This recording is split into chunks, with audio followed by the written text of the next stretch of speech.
Oh yeah, I forgot the tripod and they helped me out. We MacGyvered it. I love pot. Brandon, happy Friday. I like pot. I like Happy pot Friday, stuff nice to too. meet you. Hi, Stacey. Thanks for the time, guys. Seriously. Thank you. Hi, Cody, nice to meet you. Hey, Cody. Hey, Caitlin. How you doing? Jamie. Hey, Jamie. Hi, nice to meet you. Kat. Kat.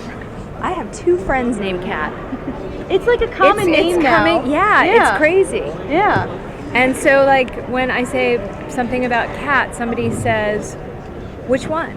I wish I had that. I think we should have Snapchatted that. We should have snapped that. We'll get it when they start recording. We'll get You have a chance. So people can see your eyes. Done. Whatever she likes, I like. So Though his glasses are really beautiful. Thank you. They are. I just got them in Paris, so I'm kind of geeking on them. Is it sunny out or is it? Even if it's not sunny, I've got on shades. It's my superhero alter ego. His name's Shades. I think it'd be a cool character. Today you know? I get to work with Jack Nicholson, who Do wears you? his sunglasses. No, you. Oh, wearing your yes. sunglasses on the side. I'll take that comparison any day. Yeah. That's awesome, actually. Jack Nicholson.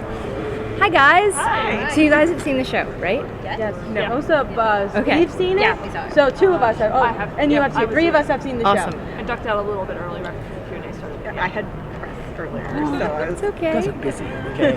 Understandable. Well, what you missed at the end, how soon did you duck out? just before the Q&A started. So, did you see the end?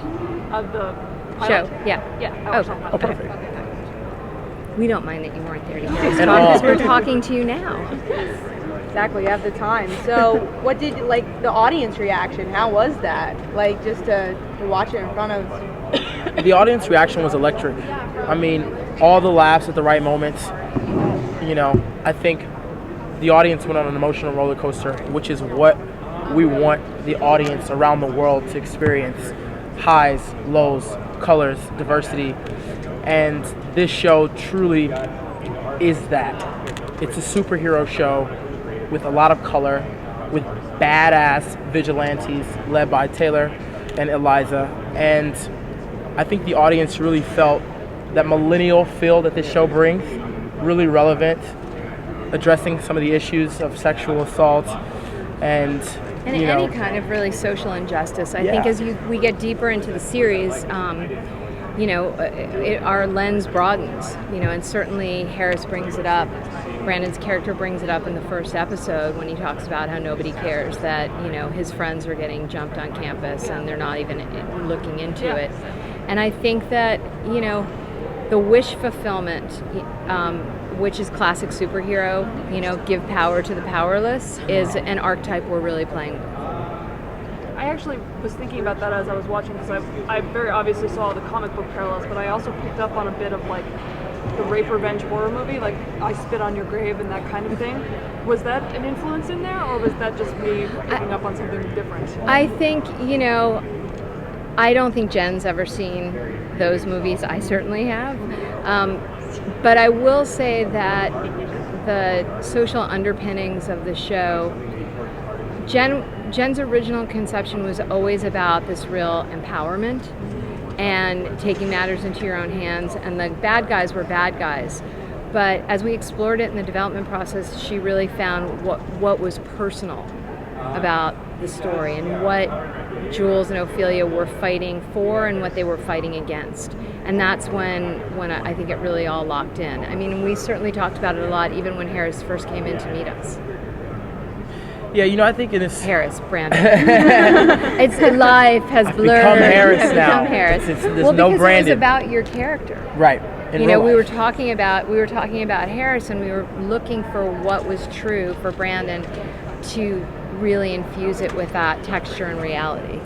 And yeah, it was a true joy expounding upon the qualities that are in my life, like coming from a rough environment, growing up in South Central LA, one of the worst neighborhoods in America, seeing death 11 times, but still being resilient.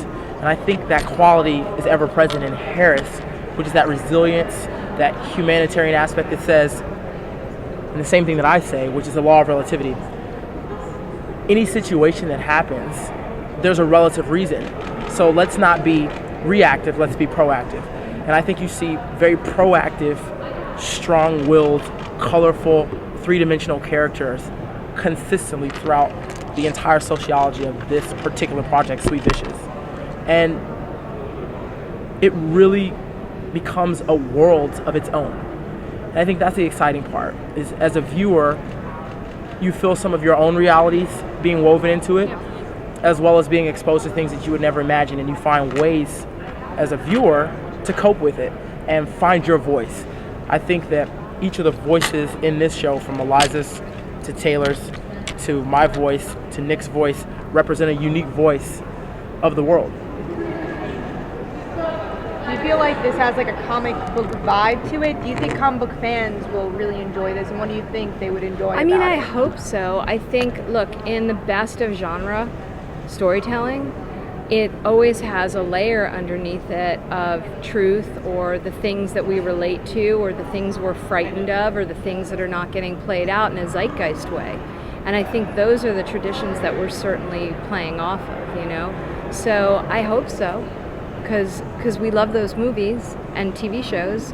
So we hope that you know, so that it's certainly accessible in that way. And what did you think?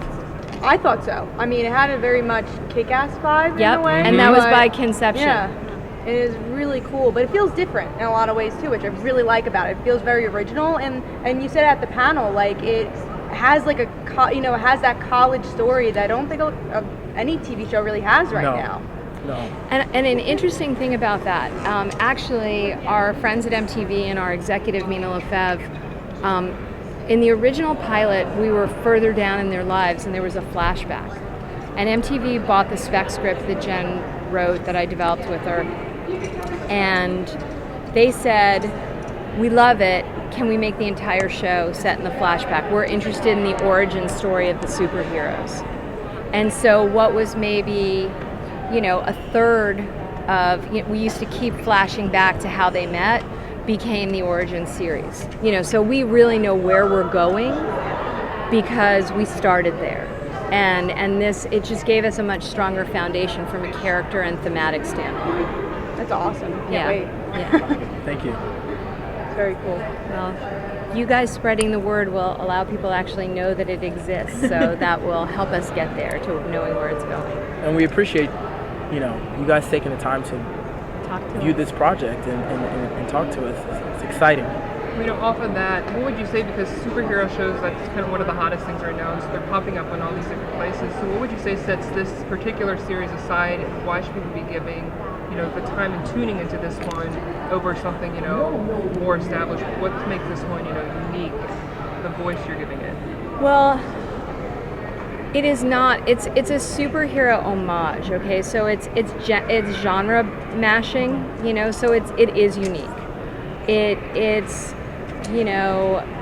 it's a college show, and almost like an indie 90s movie meets a superhero show, meets Kick-Ass, meets social justice with really strong emotional and thematic underpinnings. It's about something.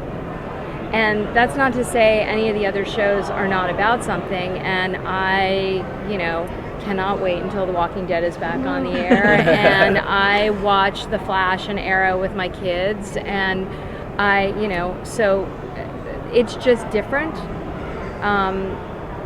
It's less genre specific in that way, and it's almost like Jen's voice as an auteur in the show is what you would see. It's almost like if Girls was directed by Quentin Tarantino. You know what I mean? And yet it has all of the tropes of genre that we love. Yeah, I definitely think it's the best millennial perspective of the superhero lens in a very innovative way. I think from age 8 to age 50 will be able to tune into this and find something that they like and that excites them, whether it's the kick-ass music, the kick-ass fight scenes, or the very dynamic, real, grounded characters. And you haven't seen that yet, and we go there. I mean, we definitely go there with a real emotional texture to the characters, and it's also a zeitgeist show. It really is a show that through the lens of genre and, you know, and all the stuff that we fanboys and girls love. Through that genre, we are looking at the times in which we live.